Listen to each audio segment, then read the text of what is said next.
PDIP merespons penetapan status tersangka yang disematkan KPK ke Sekretaris Jenderal Partai tersebut, Hasto Kristianto.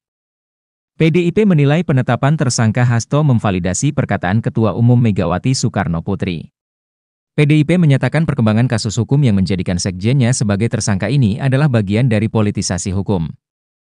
PDIP juga menganggap kasus ini adalah pemidanaan yang dipaksakan.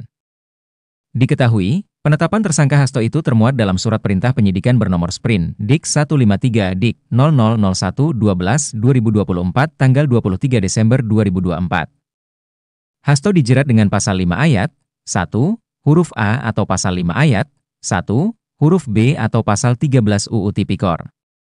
KPK juga menetapkan Hasto sebagai tersangka perintangan penyidikan dalam upaya penangkapan Harun Masiku. Penetapan tersangka itu berdasarkan Surat Perintah Penyidikan nomor Sprint, Dik 152 Dik 000112-2024 tanggal 23 Desember 2024. Beberapa hal terkait dengan penetapan Sekjen PDI Perjuangan sebagai tersangka oleh PDI Perjuangan oleh KPK. Ini masalahnya kita lagi sibuk Natalan, ini kita dikasih hadiah Natal dengan Sekjen masuk ditetapkan jadi tersangka, jadi sorry.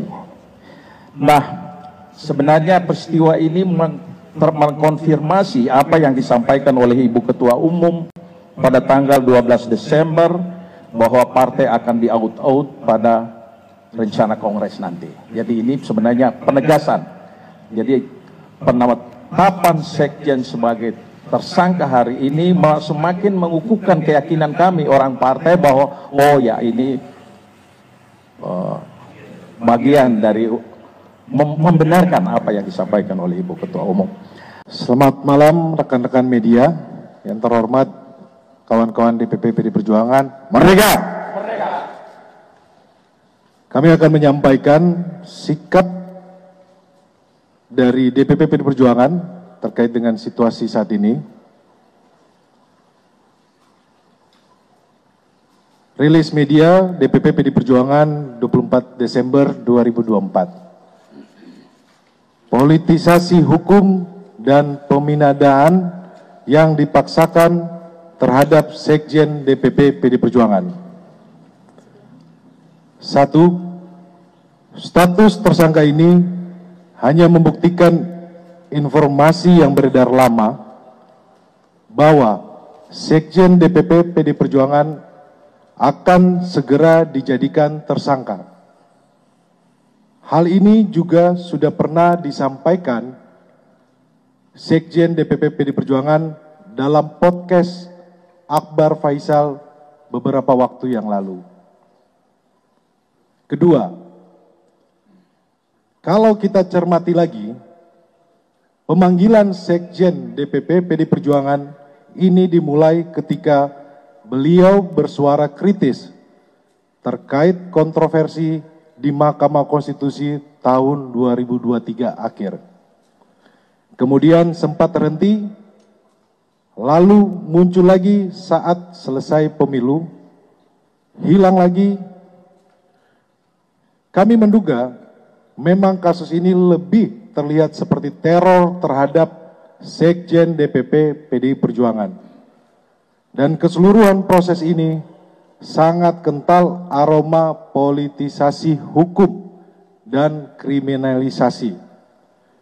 Beberapa indikasi yang dapat dilihat antara lain, pertama, adanya upaya pembentukan opini publik yang terus-menerus mengangkat isu Harun Masiku, baik melalui aksi-aksi demo di KPK maupun narasi sistematis di media sosial yang patut dicurigai dimobilisasi oleh pihak-pihak tertentu yang berkepentingan.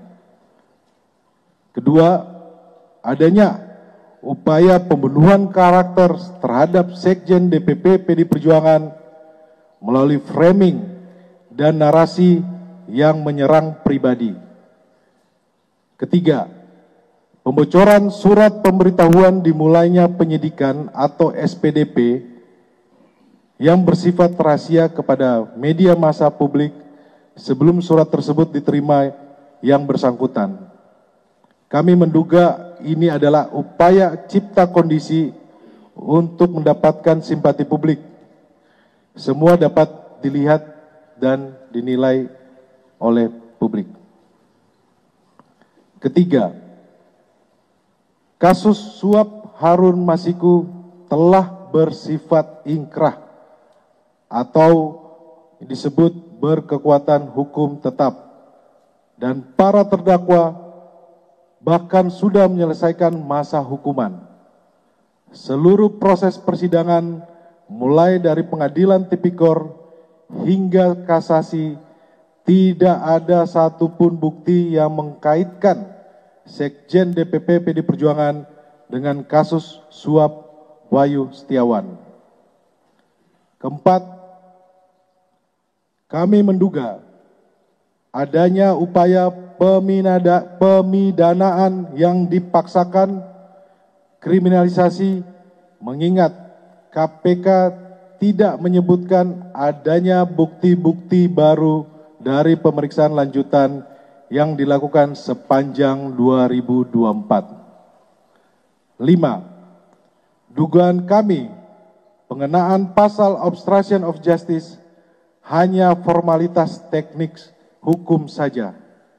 Alasan sesungguhnya dari menjadikan Sekjen DPP PD Perjuangan sebagai tersangka adalah motif politik, terutama karena Sekjen DPP PD Perjuangan tegas menyatakan sikap-sikap politik partai menentang upaya-upaya yang merusak demokrasi, konstitusi, juga terhadap cawe-cawe penyalahgunaan kekuasaan atau abuse of power di penghujung kekuasaan mantan Presiden Joko Widodo. Bahkan sikap tegas ini baru terjadi minggu lalu ketika partai mengambil sikap yang tegas dengan memecat 3 kader yang dinilai telah merusak demokrasi dan konstitusi. 6.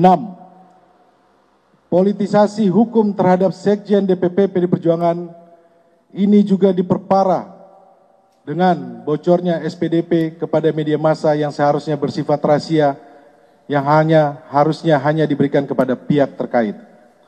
Ketujuh, PD Perjuangan dan Sekjen DPP PD Perjuangan telah dan akan selalu mentaati proses hukum dan bersifat kooperatif. Kedelapan, PDI Perjuangan lahir dari cita-cita besar membawa republik ini berjalan di atas rel demokrasi dengan prinsip negara hukum yang adil dan transparan. Yang terjadi saat ini adalah politisasi hukum. Kesembilan, penetapan Sekjen DPP PD Perjuangan ini mengkonfirmasi keterangan Ketua Umum PDI Perjuangan Ibu Megawati Soekarno Putri pada tanggal 12 Desember 2024 bahwa PD Perjuangan akan diaut-aut atau diacak-acak menjelang Kongres ke-6 PDI Perjuangan.